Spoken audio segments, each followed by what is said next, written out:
ఇన్నాళ్లుగా యావత్ ప్రపంచం ఎదుర్కొన్న ఉత్కంఠకు శుభం కార్డు పడింది.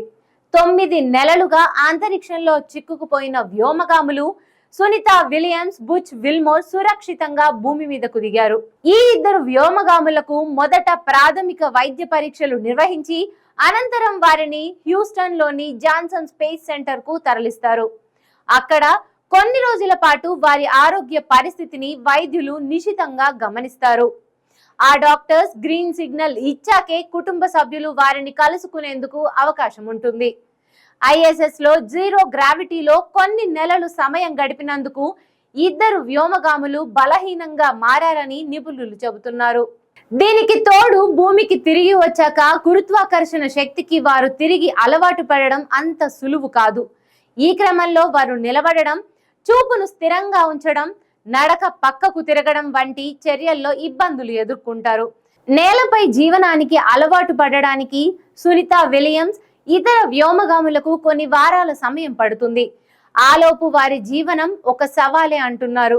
ఈ ఇద్దరు ఎదుర్కోబోయే ఆ సవాలు ఏంటో చూద్దాం. ముందుగా కంటి చూపు. వ్యోమగాముల తల భాగంలో అధికంగా చేరే ద్రవాల్లో కొంత కంటి వెనుక భాగంలో ఆప్టిక్ నాడి చుట్టూ ఉండిపోతుంది. దీనివల్ల చూపు మందగించడం లాంటి సమస్యలు, కంట్లో నిర్మాణపరమైన మార్పులకు ఆస్కారం ఉంటుంది. మాట్లాడకపోవడం, నాలుకకి పని చెప్పకపోవడం వల్ల మాటల్లో త్రోటుపాటు, నత్తి వంటి సమస్యలు కూడా తలెత్తవచ్చు. కొన్ని నెలలుగా నడవకపోవడం, పాదాల్లో దళసరిగా ఉండే చర్మాన్ని కోల్పోతారు. దీనివల్ల పసిపిల్లల్లో ఉన్నట్లుగా వారి పాదాలు మృదువుగా తయారై నడవడం కష్టమవుతుంది.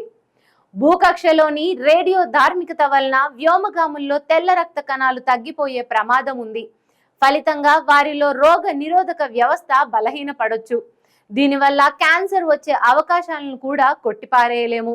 భూమి మీద గురుత్వాకర్షణ శక్తి రక్తం, ఇతర ద్రవాలను శరీరంలోని కింద భాగాల్లోకి లాగుతుంది.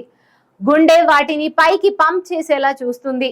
రోదసిలో ఈ ప్రక్రియ గందరగోళానికి గురవడం వల్ల శరీర భాగంలో సాధారణం కన్నా ఎక్కువ రక్తం, ద్రవాలు పేరుకుపోతాయి. దీనివల్ల కొందరు వ్యోమగాములు ఒకంత ఉబ్బిపోయినట్లు కనిపిస్తారు. తలలోనూ రక్తం, ద్రవాలు పేరుకుపోతాయి. ఇది వినికిడి సమస్యకు దారి తీయవచ్చు. రోదసిలో గుండె ఆకృతి కూడా మారుతుంది. కండరాల క్షీణత వల్ల రక్తనాళాలు కుచించుకుపోయే ప్రమాదం ఉంది. భూమికి తిరిగొచ్చాక రక్తపోటును మళ్ళీ సాధారణ స్థితికి తీసుకురావడం చాలా కష్టం. శరీరంపై గురుత్వాకర్షణ బలం లేకుంటే ఎముకలు, కండరాలు బలహీన పడతాయి. గురుత్వాకర్షణ లేమి వల్ల నడక, కదలికల కోసం ఎక్కువగా శ్రమించాల్సిన అవసరం ఉండదు. ఫలితంగా వారి ఎముకలు, కండరాలపై భారం ఉండదు. అందువల్ల వాటిలో క్షీణత మొదలవుతుంది. అలాంటిది ఏకంగా 9 నెలల పాటు ఏ గ్రావిటీ లేని స్పేస్ లో గడిపాక కండరాలు దాదాపు 40% వరకు బలహీన పడతాయి.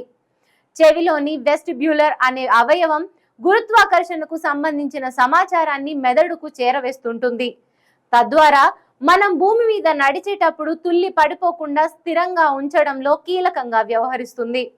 కానీ స్పేస్ లో గురుత్వాకర్షణ శక్తి లేకపోవడం వల్ల ఈ వెస్టిబ్యులర్ అవయవాలకు అందే సమాచారం మారిపోతుంది.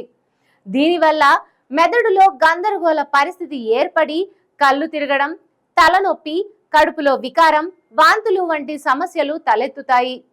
భూమికి తిరిగి వచ్చాక వ్యోమగాములపై గురుత్వాకర్షణ ప్రభావం తిరిగి మొదలవుతుంది. దీంతో వారు స్పేస్ లో ఎలాంటి సమస్యలు ఎదుర్కొన్నారో మళ్ళీ కొన్నాళ్ల పాటు అవే సమస్యలు కూడా ఎదుర్కోవాల్సి వస్తుంది.